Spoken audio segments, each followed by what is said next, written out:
Hello there, archers on the internet. Jeff from the Nocking Point here. And today I'm making a video response to Joe McLean's question about using your finger when you are nocking an arrow. And my thoughts, for what they're worth, and some of the observations that I've made. So some of them are reasons why you wouldn't want to use your fingers to locate the arrow on the bow.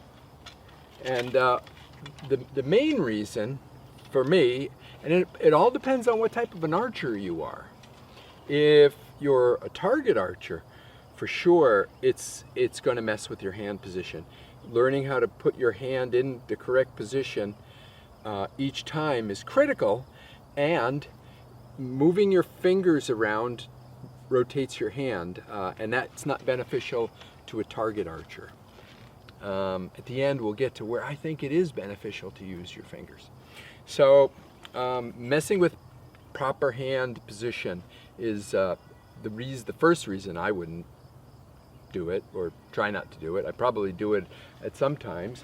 The second is it can cover up poor form and cover up improper grip and hook and drawing the arrow. It covers that right up. If you knock it off, you have instant feedback that, hey, I'm doing something wrong. Am I, one, lifting my elbow, putting too much down pressure and putting a little pressure on it and it pops right off the shelf? Am I not hooking well and drawing in? Am I releasing? Am I creeping? These are things that can make an arrow pop back off the shelf. So as you're learning good form, it's a good idea not to have your fingers on there, so that when it falls off, you can say, gee, what were the factors that made that arrow fall off the rest? So, and here's a prime example. This is a bow that really taught me that. Let me grab this bow. Check this out. Now, I use this if I'm shooting targets and I'm relaxed in the yard. This little baby is a beautiful rest. The arrow comes off nice. The fletching aren't going to hit it. However, you get into a stressful 3D situation and you're looking at that arrow, you're looking at that target, and you're wondering, gee, can I get that? Can I get that on there? You put a little down pressure, a little something funny, bam, it comes right off the rest.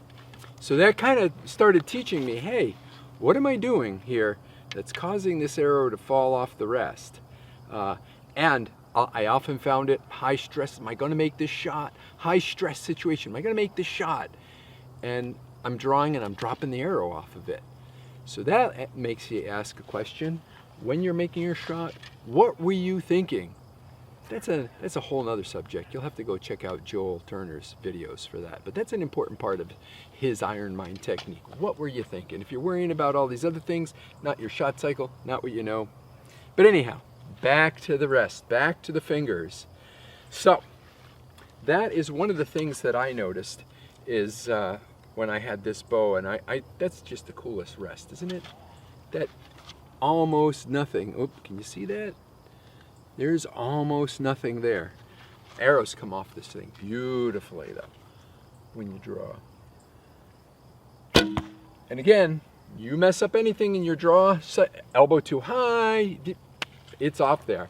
So sometimes it's a good teaching aid. So fingers up there on a bow will cover up poor technique. So that's another reason you might not want to do it. Now, I need to have it up there because I don't know why, but that's a bad idea. And why I think that's a bad idea is I'll put a link maybe up here. I don't know where YouTube now puts it. Guy's bear hunting. Here comes this bear trotting along, and he's kind of concerned about it. He's concerned about that bear, and if you look, he's got his finger up here and he's, yeah bear, and he pushes, and I have a nice nocking point and it just popped off there, but his arrow comes flying right off the string. Well, that wasn't a very good thing. So if you're in a high stress situation and you put a little pressure on it, you can pop your rest, you can break the rest, you can pop the nock off the string. That would be a reason I wouldn't want to do it. So watch that video. So what are the benefits? When would you use it? Well, there is one location where I find it hugely important. Now, mind you, this is such a small majority of the people out there that shoot. When they shoot time rounds, where you're trying to shoot very fast and you're trying to load your bow very quick, that's where I use it. And I'll put a finger up or 2 fingers up. But you want to make sure, and you'll see, look at my hand. Once I come down, I change my hand position. So it's not great for a precise shot, but it's good for slapping an arrow down there, getting it in place, and drawing. And I'll put a link, I don't know, wherever those new link clips on YouTube, put them recommended, because it's, and the other thing is the tabletop bit. Well, you can reduce it some, but you're grabbing your nock, you're dropping it into the string, you're hitting your string. Oh, this is a thick string. That's terrible string for it. Too thick for these nocks. Let me find a different bow. Now this bow, well, I won't use that one. Again, let's try that again. Ooh, feather rest. Look at that baby. That's going to keep your arrow on there. You're a hunter, you need a little help? Get one of these babies. Check it out. Feather rest. Again, you're grabbing your arrow, you're pulling it up and over, you're feeling for the nock, you're bringing it up, you're rotating and you're shooting. Wow, I just hit the ball. Too bad I didn't have a downrange camera on that.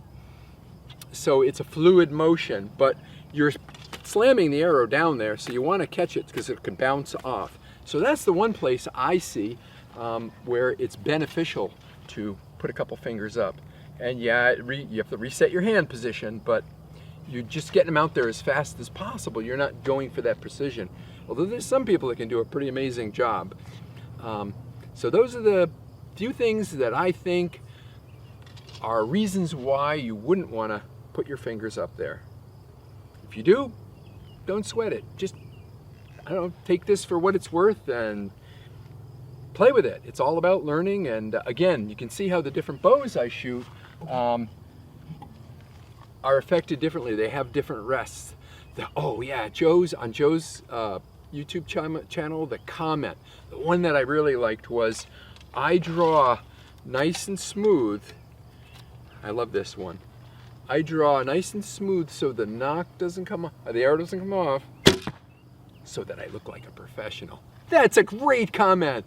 Nice and smooth. Yeah, you don't see Brady Ellison, well, they have a clicker thing, John Demler, Jimmy Blackman, Longbow Dan. You don't see these guys holding on to their arrow.